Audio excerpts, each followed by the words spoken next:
Okay, so we've been doing the we've been doing the video thing for a little while, and ironically, here on Black Sheep Radio, hi, I'm Ben. There's Chris and Mark, so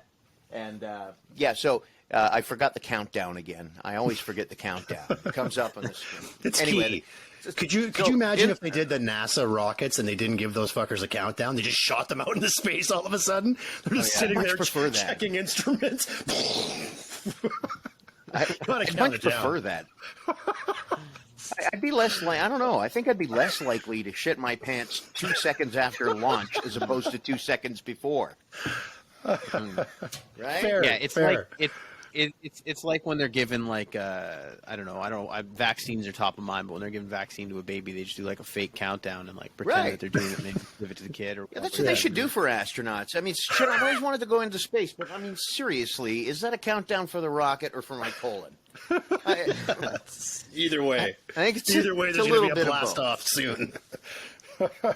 Yeah.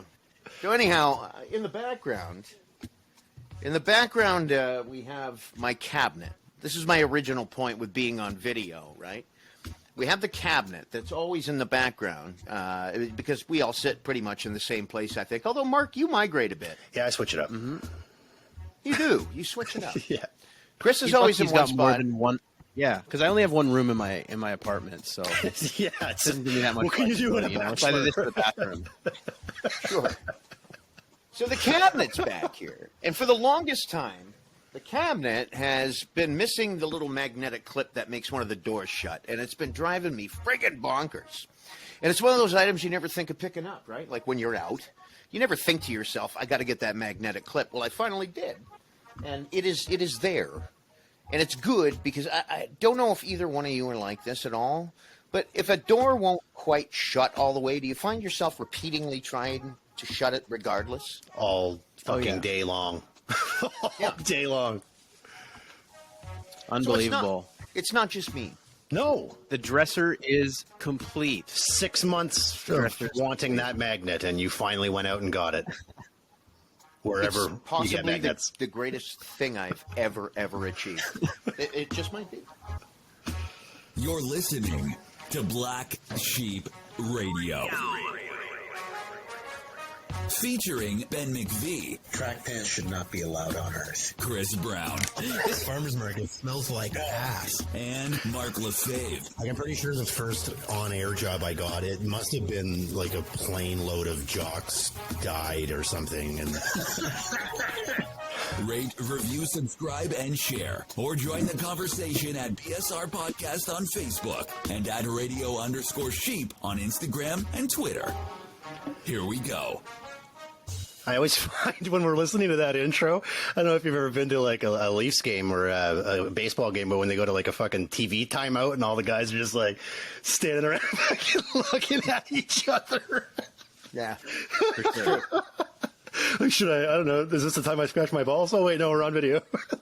Yeah, it's so true. I love This it. may surprise some of the people that are watching or listening, but we really don't have much of a plan, an execution plan. No. Not tonight. When it Not this episode. when it comes to those intros, a lot of times, like last time, I don't know if anybody heard it, I had like 3 fucking music beds looped over each other. And Theo came in and then came out. It was a disaster. So I stuck the landing this time. See what happens when you overthink? Exactly. This is a wing it. This is more of a wing it episode. Yeah, wing it Tuesdays. I like it. But speaking of the intro, Chris's clip there was about farmers markets that smell like ass. So you must be relieved that you're banned. You must be relieved that you're banned from going to them. Yeah. Thank you, Doug Ford. Sure. Yeah. Wow. Those smelly ass farmers markets. Yeah. I love farmers markets. It's funny. I was going through it was an older episode. I can't remember how long ago it was that we recorded that one, but it was just like this great rant. I took a clip of myself, obviously, to use that, but the rant was Mark. He was talking about how he's going into farmers markets because they smell like fish and fucking iron meat. I remember the conversation. I remember the conversation. It was the stuff of legend. You should bring that whole thing back, and we'll take the night off. Yeah, it was that good. I had an Italian friend when I was growing up. His name was Sandy Torchia, and he smelled like a farmer's market, like just like fish and cured meat and boiled pasta. I don't know what it is, but I'm not going to miss it. I'm not going to miss the farmer. Maybe I'm going to the wrong one. maybe that's the problem. You guys are obviously going to high end ones where they wrap all the fish. I go to the one where they just have the ice bin with the fish in it. A lot of the farmers markets I go always have like a section with like baked goods and stuff. Unless you go to like one of those like Asian markets or whatever, and sometimes it just like hits you in the face. You know what I mean? Yeah. But those places have great things too. You know, I'm always intimidated. I've always wanted to go into one of those, like, you know, Nations or something as an example. I'm always intimidated by some of those international aisles. I don't know if you guys are the same way, but I've always wanted to try some of this like stuff that has like no English on the label at all, because it always looks great. Like they have all these snacks and it's all super colorful, specifically like the Chinese, like Japanese stuff like that. That's there, right? They're great at packaging. Because I can't even read the language and it looks good, but it's also like you never know what the flavors are going to be like. So have you guys ever done that where you just like? That's why I don't even shop. I don't even shop at Farm Boy because I'm scared of the products. I'm scared of the products there. Too much organic stuff. Yeah, it's like no, thank you. No, I'll just. Where's my yellow bagged no frills? That's what I need. Green chips only. Where's my great value plain ruffles? Our compliments to the chips. So yeah, a new lockdown. I mean, for me, it doesn't really impact my day-to-day existence. I mean, my daughter can still go to school at least for tomorrow, though I think that there'll only be maybe 2 or 3 more days left, and that'll be it for the school year. So say bye to senior kindergarten. But we'll see what happens. I mean, I work from home. As long as we keep locking down, I keep working from home. So it has its advantages and its disadvantages. I mean, I know. I mean, we talked about this before the show, Benny. You were talking about just the frustration that people have right now, and Chris posted something on our sort of shared Facebook page about some businesses that are. They've had enough. I think it was a business in Caledonia that said, we're going to open. We don't really care what the rules are, and I mean all the power to them, I guess. When Chris and I sort of did a little bit more follow-up discussion on it, I get the idea of, and I'm fully a supporter. I mean, I live right next to Ottawa Street North, where there's a lot of little boutique shops that are all closed down, and I don't think there's ever been more than 3 fucking people in one of those stores at one time anyway. So if you're able to go into a store and you're able to, I mean, safely distance yourself, and you have to wear a mask because that's what the mandate is right now, then I don't understand why it is that they would shut places like that down. Place like a restaurant, I mean, I worked for a long time in restaurants. You're SOL. You got people with their mouths open and fucking too much close contact. I mean, a barber's too much close contact. A gym, you've got people, huffing and puffing. Like those are not reasonable right now. Going in to look at some fucking antiques when there's only one person in that store that week, I really don't see why that kind of stuff is getting shut down. But I mean, the rules are the rules, so you got to follow them. I also don't understand why, when I was driving to Timmins last week, and there's no one on the highway for 500 fucking miles on either side of me, why I have to go 85 kilometers an hour, but I do, or else I'm going to get a ticket. So you got to follow the rules, whether you like them or not. So we're recording this on April 6th, and there's some news. I mean, there's new news every day, especially with some of this lockdown stuff. Doug Ford, he's talking about, like, I don't really know. I didn't watch any of the press conferences or anything today. Is he going to shut schools down outright? Oh, no, I'm just, you mean, maybe, no, I'm just maybe a little bit of hyperbole, maybe just kind of foreshadow, learning from last time when there was March break that ended up becoming the end of the school year. So we'll see what happens with this April break. I think the fact that they could really use this opportunity next week to vaccinate teachers. Instead of vaccinating teachers in June, which really just fits nicely with the rest of the rollout of fucking everything that has been COVID. Just nonsense, but what can you do? For sure. So going back to your point about these business closures, I kind of wanted to make a little bit of a point to see, because you hear all these people talking about how this whole lockdown is unconstitutional. That's what a lot of these protests are about, ironically. And I was looking it up. I'm like, you know what? I'm sure we're a little bit behind the eight ball as far as like these big, long-winded explanations of where this stands in relation to the Canadian Charter or whatever. But I still, it felt like a little practical. I don't know how much you guys know about this stuff.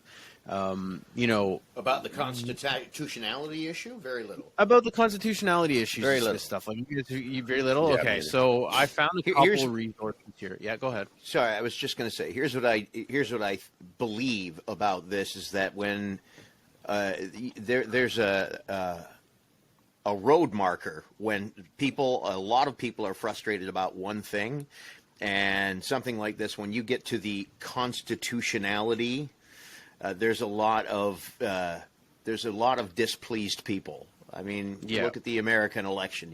This is when we start challenging things based on legalities and rights and freedoms and stuff. It means people are fed up with something. So Yeah. I So- just wanted to preface the conversation with that. But For sure. yeah, so what's the challenge? So there's a lot going on.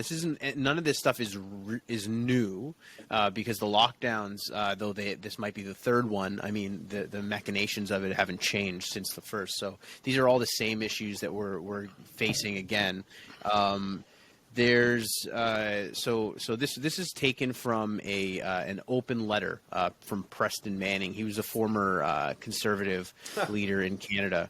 And he put together an open letter saying that one of the unfortunate and presumably this is a quote from him. Okay, so it says from the letter, one of the unfortunate and presumably unintended consequences of the health protection measures has been the widespread and prolonged infringement of fundamental rights that are guaranteed by the Charter. And he goes down a list of the fundamental charter rights that and how they are being infringed upon. So he's done Section his 2A. homework. Sorry? Yeah, he's done his homework for sure, yeah. Which is good because I didn't do that much. All I did was steal his homework. So Section 2A. It's like high school all over again. freedom of Exactly. Section 2A is freedom of conscience and religion is violated by restrictions on religious gatherings. Section 2B, freedom of thought, belief, opinion, and expression is violated when elected officials and civil servants dismiss beliefs or opinions that differ from the government's positions, shame and censor those who seek greater balance between health protections and protection of fundamental rights and freedoms, and encourage the banishment from social media platforms of those expressing different perspectives on how the COVID crisis should be handled. So that's 2. Number 3, Section 2B is further violated. So this is the same section. Section 2B is further violated by the colleges of physicians and surgeons, which are government bodies to which the Charter applies, when they send threatening letters to physicians for having publicly expressed their opinions about the grave harms that lockdowns are inflicting on Canadians. So not only are the rights being infringed by the government, by the lockdowns, they're saying other doctors are infringing on rights because they are, voicing their displeasure at people being outspoken against the lockdowns. Section 2C, freedom of peaceful assembly, obviously is violated by government orders that restrict or ban peaceful protests, which is concerning. I mean, it is very concerning. I understand I understand why they're happening, but it's still the Charter, right? And then you have Section 2D, which is the final one. Freedom of association is violated, according to Preston Manning, is violated by government orders making it illegal for friends to spend time together, for families to eat Christmas dinner together, and for Canadians to associate with each other as they themselves choose. So the list goes on. Not the list of Charter infringements, but just his letter goes on. Just to take it a little bit further before you guys chime in. So I also did a little bit of further research. I didn't just plagiarize this guy's work. The Charter says, from some articles that I gathered, because it's pretty clear that some of these lockdowns counter what the Charter tells us, but is that still I wanted to know if that's if it's legal, because if it's still infringing on our charter rights, I don't think that's necessarily legal. But from what I gather, a lot of legal experts are saying that the charter the rights are they aren't absolute in a way that the United States are, and that any of them can be violated by the government as long as the limits on people's rights are reasonable, that they are prescribed by law, and that they can be justified. So it hasn't been tried in court yet. But the Justice Center for Constitutional Freedoms has sued provincial governments across the country 5 times since the beginning of the pandemic, and I think it's still working its way through the court system. So, I mean, unfortunately, that's it's still undecided, I guess, right? Because it still has to work its way through the legal system. But I mean, does any of that stuff concern you guys? I know Ben, obviously, this is something you've been talking about since the beginning of it all, right? But yeah, what do you guys think of that? Do you think the government this is something that is justified? Do you think that they should be a little less heavy-handed with it? I was just curious. Does this change anything about what you guys believe of the lockdowns in any way, or what? Yeah, I was a little. I guess I've become a little bit complacent, and I've gotten so used to this that it doesn't anger me the way it used to. But the fact that the government has assumed this sort of absolute control and rule without really they're just making the rules as they go along. My point is, I'm getting a little upset about it now because some of the decisions that the rule makers are making are poor decisions, and they're badly affecting a lot of people, and the people who are saying they are dissatisfied with the outcome of this as a direct result of how the government has handled it are being muzzled. And I find that very frustrating. I do. I find it, makes me upset, to say the least. It makes me really upset. And I think that these people have a point. I think they have a very valid point. And that's where I'll leave it for now. That's what I've got to say for now. Let's have a conversation about it. Mark? Cool. Yeah, no, I just think that for me at least, and I'll preface this by saying that, I come from this from a position of someone who hasn't been economically impacted by COVID. If anything, the industry that I work in, and I am very blessed, has actually been busier. Real estate, and we'll talk about that in a little bit, has been fucking ridiculous. So, I think that a lot of people's frustration comes from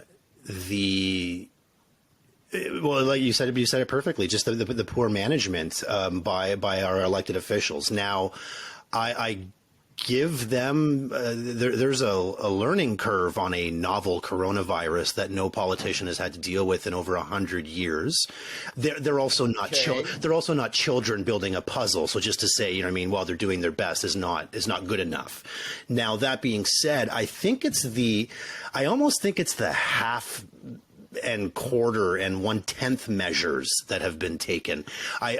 The first lockdown, a year ago that we were in a year ago at this time, that was a real fucking lockdown. That felt different than this one and the one before. I think people were more adherent to what they, to the stay-at-home orders. I think that ever since then, it's almost like they don't want to say it's a lockdown. They just want to say it's a suggestion. It's the most Canadian fucking thing ever. It's so polite. If it had been done properly from the outset, I don't know that we would still be seeing 6,200 cases in a day. That's a lot of fucking cases. That's more than we were having when it was at its peak, or I guess now it's at its peak. But I just think it's been the poor management and the mixed messages. And now these politicians, I also want to, hopefully dispel the myth, and I hope that neither of you guys, and I don't think you do, have this myth that there's some sort of fucking cabal and Justin Trudeau sits with a fucking cloaked hoodie and they make these plans for the NWO and they're going to reset the economy. And, like, this is fucking horseshit. And this is the reason we had to listen to that idiot in the States say that kind of stuff for so long that of course it's going to seep into our consciousness. But these are people that are trying their fucking best to make decisions that are very difficult in a war, if you want to, for lack of a better term, against a fucking invisible enemy that's constantly changing, that we are learning about. You know what I mean? Should Walmart be open? Well, I mean, careful what you ask for, because people buy their fucking groceries at Walmart. All big box stores should be closed. Like, you know what? No, I like food. I want to be able to purchase my fucking groceries.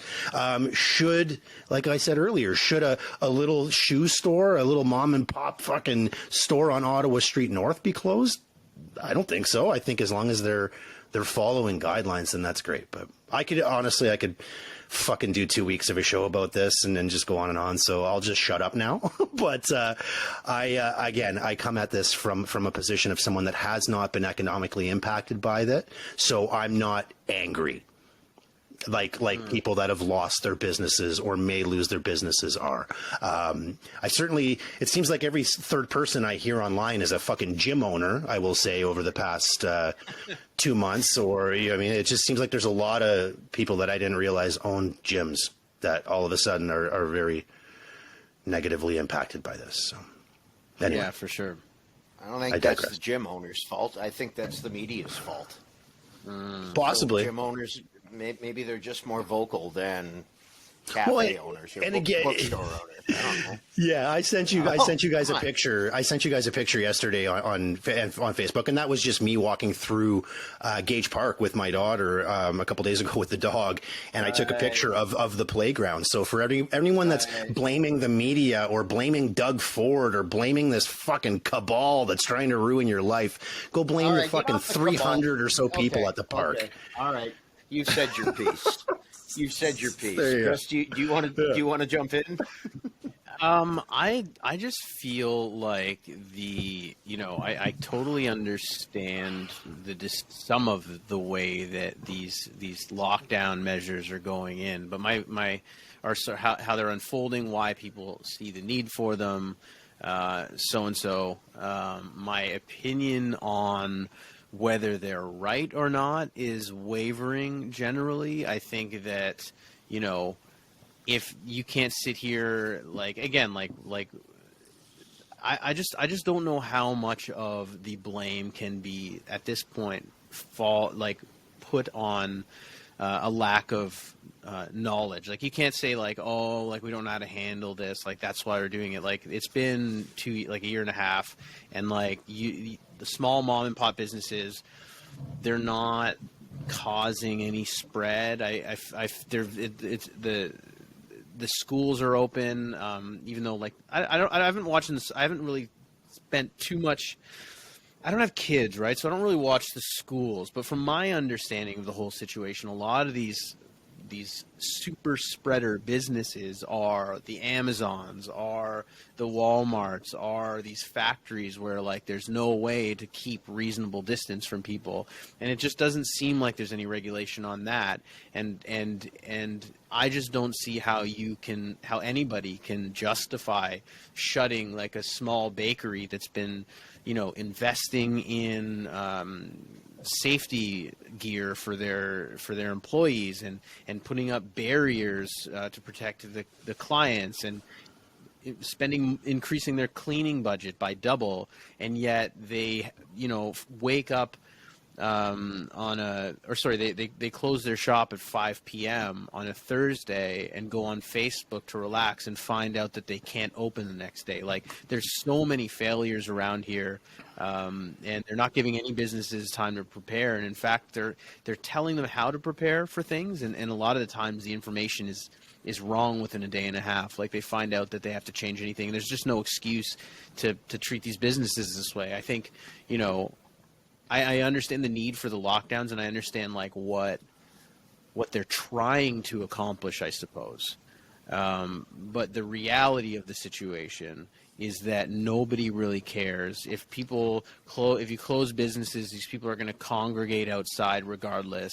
So you might as well just let these businesses try to make some sort of fucking money in some capacity. Like, I just don't see it doesn't accomplish anything. Like they like seeing empty patios because it photographs well, and they like seeing closed businesses, I guess, because it makes it seem like these politicians are accomplishing something. But the numbers continue to go up, and people just keep getting tired of it, and the messaging continues to change every day still. Do you think they're closing them for window dressing? You think they're just doing that so that an empty patio looks good? That's fucking ridiculous. That's saying that the government wants small businesses to fail. They're trying to fuck our own economy.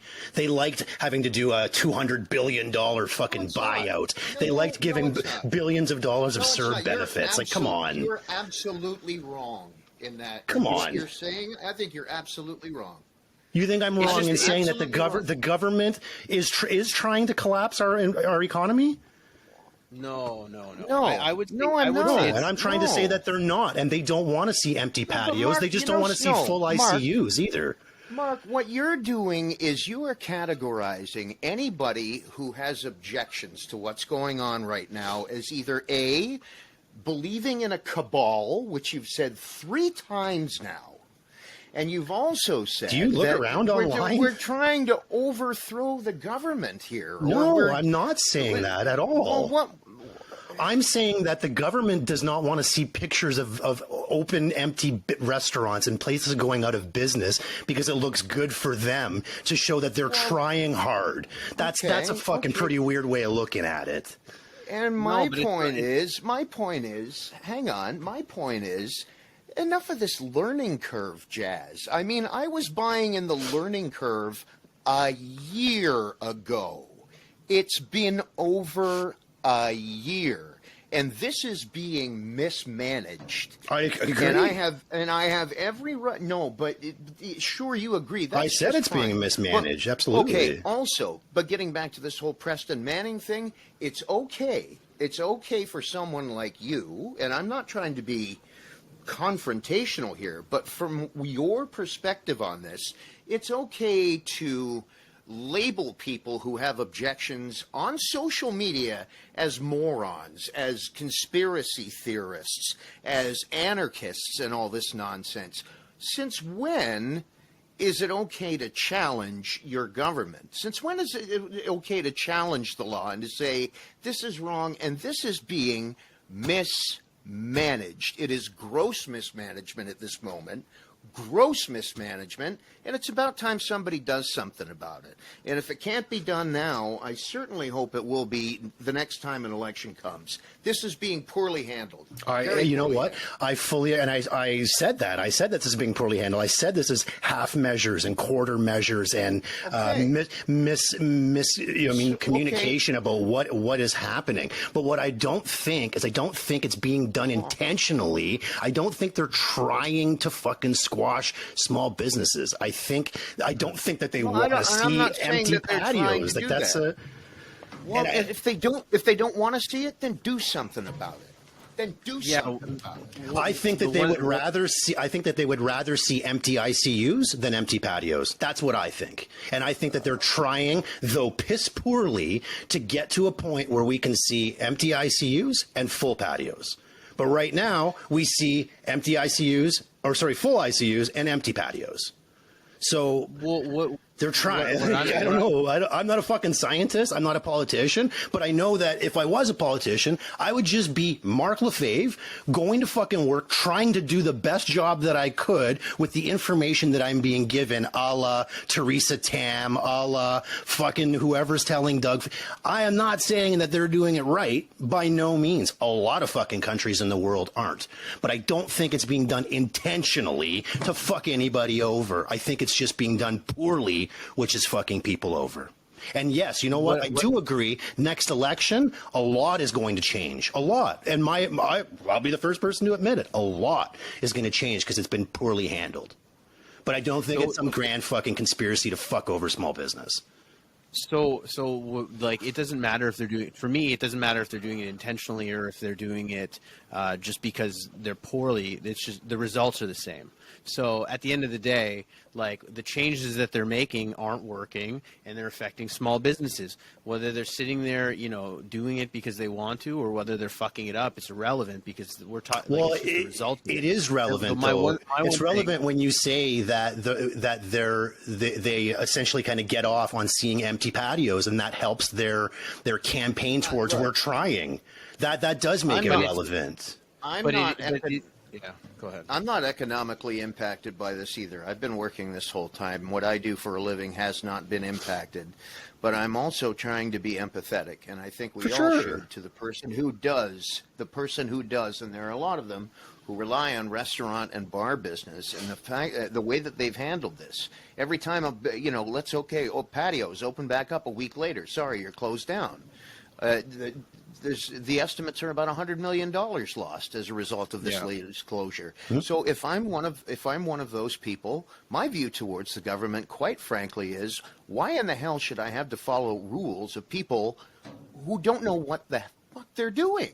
Why? Look at what you're doing to my life here. Why do I have to follow your rules? So I'm very empathetic and sympathetic with people who are saying, like the business in Caledonia, who are saying enough's enough. I'm opening my doors, and that's that. There are a lot of customers who are behind that. I mean, this has got a lot of people riled up, man, and rightfully so.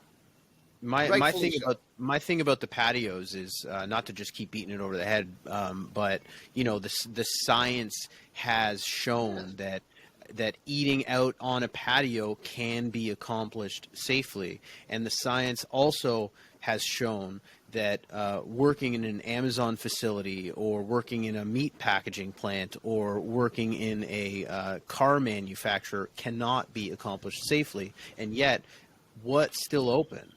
Right? Like they're not like you can. I understand that some businesses don't have the capacity to do something like that or whatever. But if you're going by a scientific approach, I just don't know how you argue that. That begs an interesting question then. So let's say I'm Rosedale Sports Bar over at the corner of Rosedale and Lawrence that doesn't have a patio, can't have a patio because of the way I'm set up. I'm fucked, but.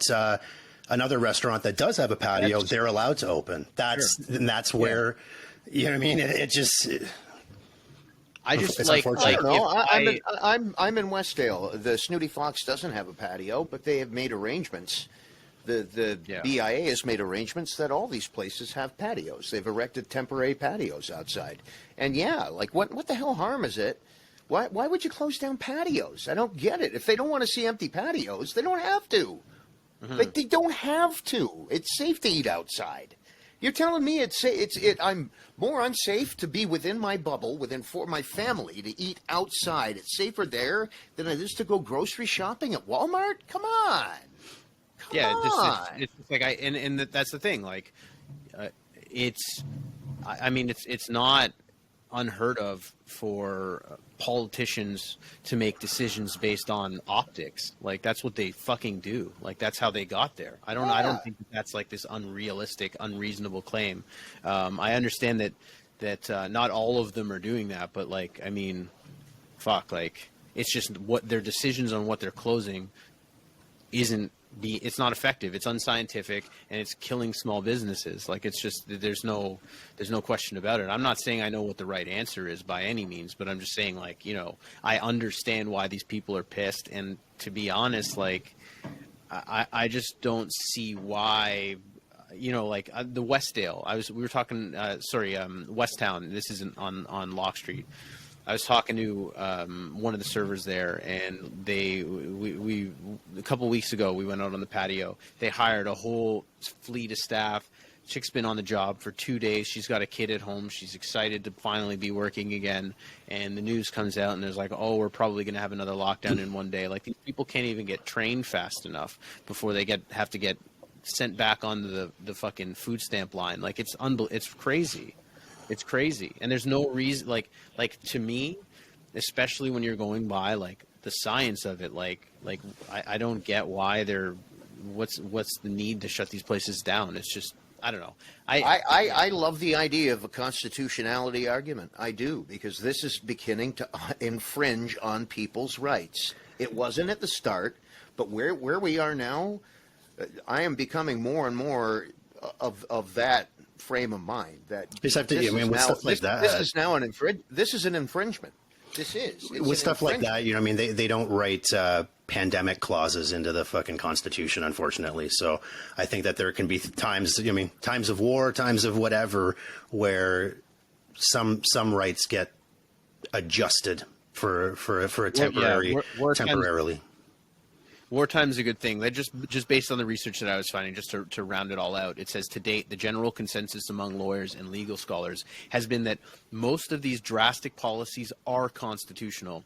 Mm-hmm. If a litigant were to argue that current bans on gatherings violate the Charter, our courts would likely conclude that these restrictions are a reasonable limit on our freedom of peaceful assembly. So that's what, like, it hasn't been tried out in court yet, as far as I know, but that's kind of the general consensus of what people are saying. So, who knows?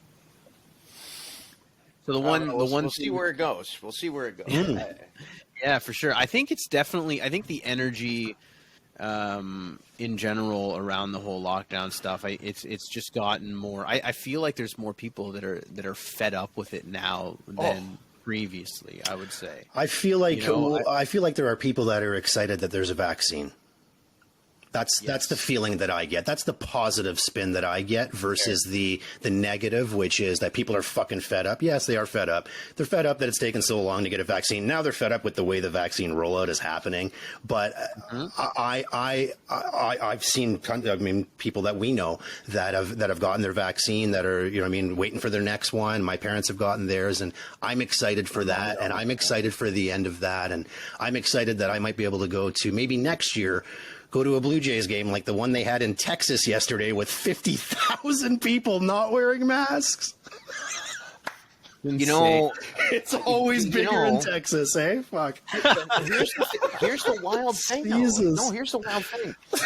Florida and Texas both. Florida and Texas both have, not only is there no mask mandate, but businesses are prohibited from enforcing mask rules. Yeah. You can't legally, if you're a business in Florida or Texas, you can't force people to wear a mask. Isn't that wild? It's interesting. It's fun. It's one of the, you can't argue the numbers with Florida, man. There's probably businesses here like, what the fuck? How come they can do it in Florida where there's like 99% of the population is 80 plus years old? It's one of the things that you love and hate about the United States. It's kind of still got that like lawlessness shoots from the hip from state to state sometimes, and it shines through in situations like this where you're like, what the fuck is going on down there? Like watching a baseball game with 50,000 people in the stadium, and it's not as if like I get like they have the vaccines and stuff, and it's well documented how well they're rolling it out, how many, but it's not as if like it's safe. You know what I mean? Like that's like 40,000 people. That was madness. Yeah. And the Jays won, so there you go. Yeah, go Jays. Look, the way this has gone, I tell you, like I hope this lockdown stays permanent. Okay, take the time, keep her permanent, but for Christ's sakes, get enough vaccine out there where we're satisfied that it's safe to go outside again, and let's be done with it. Because this on again, off that's again, exactly this on it. again, off again stuff ain't working, and it's making the situation way worse, way worse for sure. Agreed. So we briefly touched on the COVID's impact on home sales. I popped. There's a lot of news coming out today. Again, it's Tuesday, April 6th. This is going to be released on Friday or whatever. So housing prices may have doubled by then. The news that I was reading today was it's a little bit more dramatic because a lot of the stats that I was reading are comparing last March to this March, which obviously last March was when people were just like spending all their money on toilet paper instead of buying houses. But one of the stats that I read today was home sales in okay. So what do you guys? I don't know if you guys have seen this yet. Mark probably knows, but what do you think the average price for a home in Hamilton is now? Have you guys seen? I saw it. Yeah, I know it. Okay. Yeah. Okay. $872,000 for the average housing price in Hamilton, and like, man, some of these places too, like they're not even, not worth $872,000. That's for sure, right? No, there's a house on the street right next to me. From the porch of this house, you would be looking at the Dollarama parking lot. That's the fucking view, your beautiful view, your vista-like view that you would get from your porch for $906,000. Oh! There's the house at the end of my street sold for $875. So that number's pretty on par with. What's funny is like that's the average. So obviously you've got houses in the Ancaster area and Binbrook, which I believe is considered part of Hamilton, and then Stony Creek, which is part of Hamilton, that are drawing, and Dundas is, I think, when we do searches, as part of Hamilton as well. It's pushing up that price. But the low end, like I look at the first house my wife and I bought was like 13 years ago, for $100,000. Which you wouldn't get a garage in someone's backyard for $100,000 now. And you look at the entry fee, like the entry price for someone that's a new homeowner, like wants to be a new home buyer right now, you're looking at like a $500,000 mortgage, not a $500,000 house, a $500,000 mortgage. And the only way you're going to get that house is if you way overpay. I shouldn't say overpay. Pay a lot. Well, you know what I mean? You pay what the house is worth. Yeah, the house is always going to be worth what someone would pay for it. But I'm saying, like, there was a house in Ottawa that went for $400,000 over list price. My wife has had some that have been like $200K over list price. You've got people, any house that's $400,000 or $500,000 is going to have 20 offers on it. So you got to go in with no conditions, and it's a tough game right now. It's a tough game. Like that, 20% for down payment, or even 5% for down payment on a $500,000 or $600,000 house, or $7,000, you're getting up there. Not a lot of people have $40,000-$50,000 in savings sitting around. Yeah. Our last home that we owned together in Burlington is now worth almost $1 million more than it was when we sold it. Oh my God! Almost, yeah. I'm not kidding. Almost $1 million more, guys. Yeah. From this renter, I kick myself in the nuts every goddamn morning. Yeah, we had our boss goes through, like, average mortgage. That's what I look at as mortgage sizes more than the house of the sale price of the house. But your average mortgage last year at this time was $285,000, and your average mortgage this year at this time is $410,000. So is it naive of me to? Sorry, Mark, but is it naive of me to ask? Is it naive of me to ask, like, where are all these people moving? Mm-hmm. Like, it's not just that prices are up, but sales are up. People are selling their houses more. People are buying them, but the people who are selling, who are like, "Woohoo! I bought for $200,000 and I'm selling for $8,000." Where are they moving? I've said that to Sam before, where it's like, what if someone just came and knocked on our door and was like, I'll give you $1 million for your house.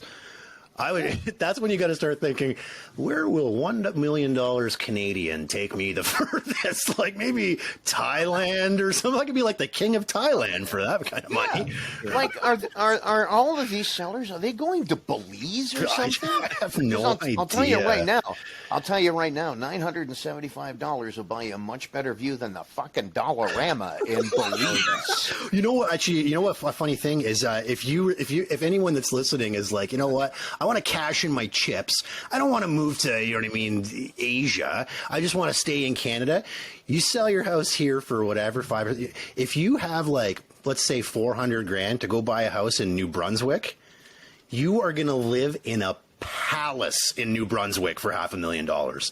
An absolute palace. It won't be in, like, downtown Fredericton or anything, but like it's not hoity-toity like that. But you live in a quite the nice house for $500,000 in Fredericton, or you mean in New Brunswick or Nova Scotia, versus what $500K would get you here. Which, if you're looking at $500,000, you might want to look in Welland. You might be going towards St. Catharines, Welland Port. Ben knows of these places. Fort Erie. Niagara's starting to shoot up. The Niagara's not going to be far behind. It's starting to shoot up, man. And once the GO train really gets into flight, so to speak, and they actually connect that part of the world with Toronto, then I see prices going up even more there. Yeah. We were looking East Coast too, just like as out of curiosity, more wistfully than anything, because it would be really tough to move a separate province at this point in our lives. But yeah, man, like you go to Nova Scotia, you get like city center $350,000. Like here, you'd be lucky to get a condo for that, man. It's crazy. Yeah. Plus condo fees and shit. Yeah, because we're first time home buyers.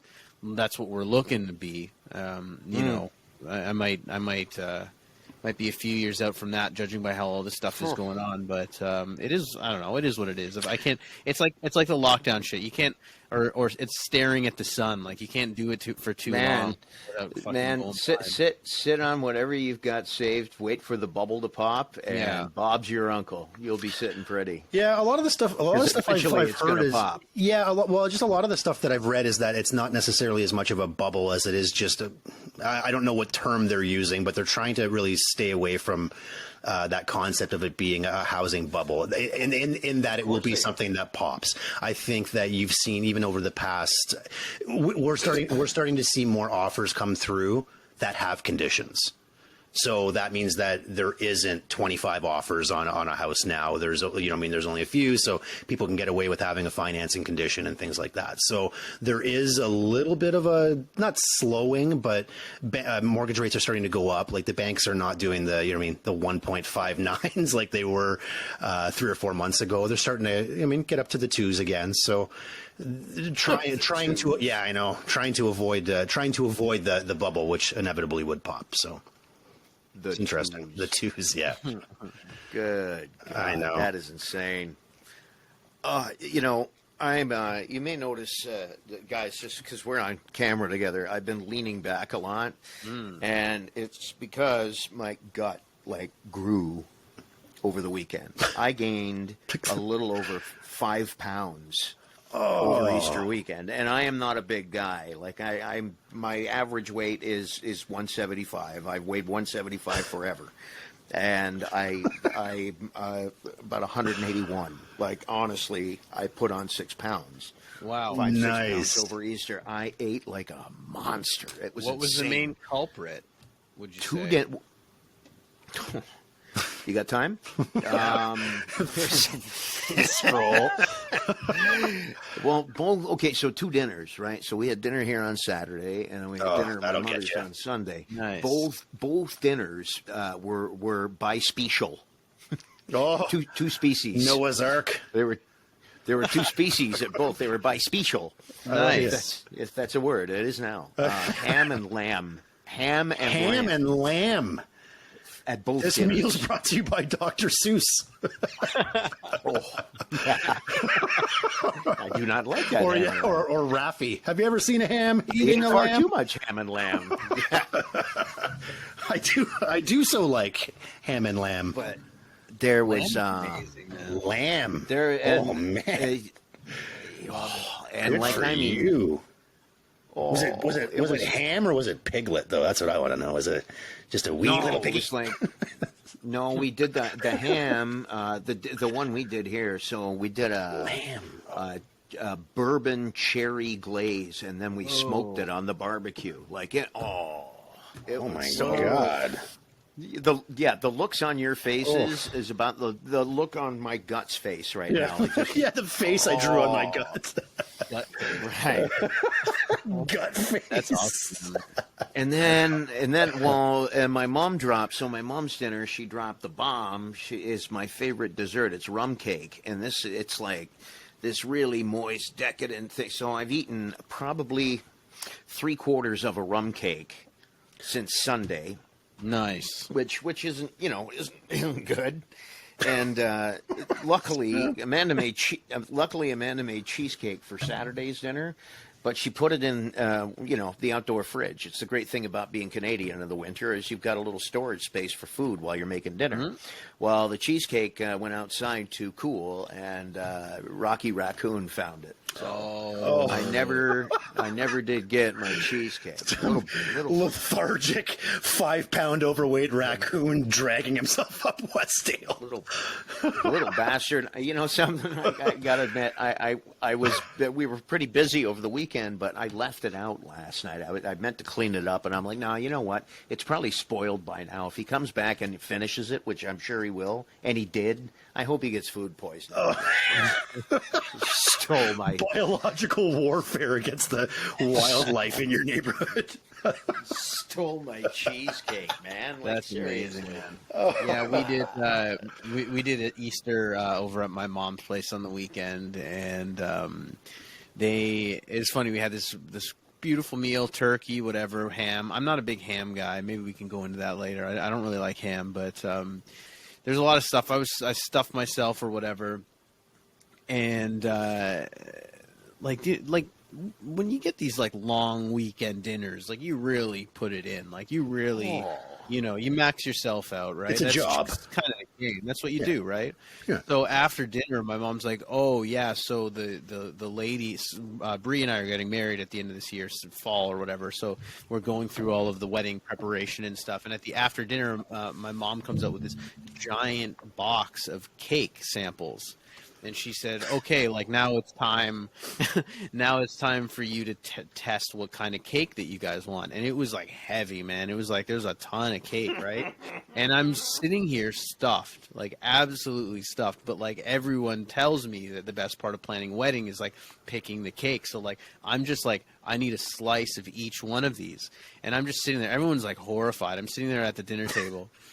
Just drilling it in just on principle because I'm like I have to get like there's so much other like stress that comes along with a wedding and all that stuff or whatever, and I'm like I need to get like every drop of the good part of planning the wedding. And it was a disaster. I felt like shit for days afterwards, but I don't regret it. That's Good planning for the wedding. Yeah, exactly. This is my That's contribution. That reminds me of when I was a judge in a butter tart eating contest. There were 55 entries. 55 entries. I did the math afterwards. Like I started out, right? Like I didn't realize it was this big a deal. So the first 2 or 3, I ate the whole friggin' tart, and then I realized, wait a minute, this is an audience. These are bakers, man. There were 55 entries. So I wound up, by the end, I'm like lard-ass Logan and Stand By Me. I'm just like, Yeah, you absolutely I was hated the eating- last 20. I was eating like slivers of them. Yeah. Yeah. Someone in the first 5 that you ate won that contest. The last 45, nope. Yeah. I guarantee you, honest to God, if it would have been the last entry, even if it would have tasted like tits, I would have hated it. Like it was. By the end of it, I was so sick of butter tarts. I didn't eat one for like a year. So what cake did you go with for your wedding, by the way? So we don't really know yet. Like there's a couple. All that work for nothing. I'm milking this, man. I need another fucking box of cake. Like I'm gonna go through 15 different boxes of cake. I don't know. There's some good ones there, but I don't know how far deep you want to go into it. Is carrot cake a wedding cake? Like there was a carrot cake sample, and I was like, it was dope. Like it was so good, but like, is that cream cheese icing? Yeah. Cream cheese icing? Yeah. Everything. It was insane. It was so good. It had raisins in it. I love raisins. I mean, that is a little different for a wedding cake, though. I'll say that's a little. I'm not saying I'm against it. It would be like having an ice cream cake. Yeah. I would be down for that. Yeah. Dairy Queen. I guess you could have carrot cake, I suppose. What is your traditional wedding? We didn't have a wedding cake. Like what is vanilla is it? Vanilla cake? Yeah. Yeah. Just whatever that. Yeah. I love the carrot cake idea, bro. Yeah, It's good, man. It was good. I cake. love the carrot cake idea. It was good cake. It was a little not, but I also like, I don't know. Personally, I don't really like if I'm having drinks too, like cake. I'm not eating cake. Like it's not gonna happen. Like at a wedding, like I don't know that I've ever even eaten the cake at a wedding. So like if I'm gonna put something out there like super heavy, like it might not be a good idea because everyone's just gonna be passed out or whatever. But you know, this is the job that I've been tasked with. So I'm going through the process. It's important. What a man! Wow, one bite at a time, and you know. You're a hero. What a man. Yeah, you're an absolute hero. Thank you. Thank you for doing this for all of us. An inspiration to us all. I was going to say, Benny, I asked the Go question. I just want to know what your guy's name for it is because I asked the question on our Facebook page. You know the end of the bread. Yeah. The end of the bread. I call it the bum or the butt. And I asked, and like it's got like 120 comments of people, and I love the names. So I'll go through a couple. Chris, of the you ones have a that second to people pull them said. on? Oh, I have. Yes, them you on have a my second to phone. pull them on. Oh, yeah. That's right. Okay. You can do that. Yeah, you can pull it up on here. I wouldn't mind that for people who are watching along with listening. It's 'Cause Black there's some Sheep funny- Radio, by there's the some funny way. ones. I'm Ben McVie. That's Chris Brown, and there's Marc Lefebvre. So this is a great question, by the way. Yeah, well, it's the important It is. things. It's the important things. It's the reason why we need to go online more because this kind of stuff exists. Yeah. So No, but there's lots of things in the world where people have. There's like 100 different names for it, right? yeah. Well, the heel is coming up most. Like that is the name that has come up Yeah. the most often. Is the heel, followed closely That's what I call it. by the bum or the butt, which is what I've always called it. One person called it the hoe. Because everybody touches it and nobody wants it. That's really Oh, I know. I said that's not very nice to say to hoes. There's one. wait a minute. called- Wait. Stop for 1 sec. Sorry. Can you go back there?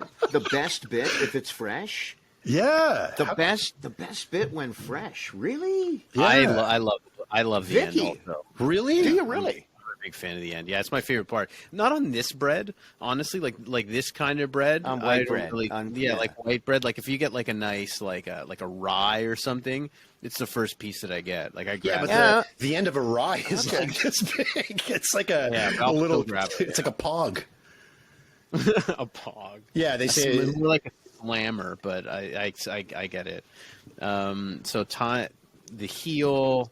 I go with heel. What did you call it, Ben? Did you say what I you call call them bread. Yeah, they're bread heels for Bread sure. heel. Yeah, bread heel. Yeah. Yeah, There's man. some people that have like translations in there as well. There's one that says, "Not sure of the origin, but my mother, Russian background, calls it the kinter, and it's only The eaten, it's kinter? only eaten as a last resort. The kinter, Ooh, in Dutch, it's concha. yeah, like that. Concha. Which translated into English, it means booty. So there you go. Little butt, What about little that butt. one? What about that one from Joe? Joe. He calls it Joe Biden. Because it's useless. Oh, Political bread. It always go even politicizing bread. bread. I know. When I know. you're.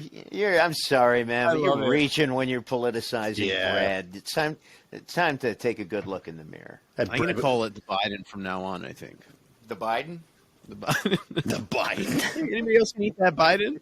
Yeah, why do you call it that? Oh, because it's useless. Yeah, That there you go. is unbelievable. Speaking about butts, Yes. Oh yeah. Speaking about butts, you guys want to hear about my? We'll wrap up. The end of the show will be a story about my butt. Colonoscopy for anybody that is that's fearing having to get one. You've got that call from your doctor. You're waiting from the call for Hamilton endoscopy. I can just tell you that they put you out for the fucking count and you don't know anything. You wake up and it's all really? done and didn't feel anything. So yes, I was quite brave. I took the cocktail that was offered to me by OHIP, and I slept the best sleep I've had for about 40 minutes. Woke up, no kids. Best wake up I've had in a while.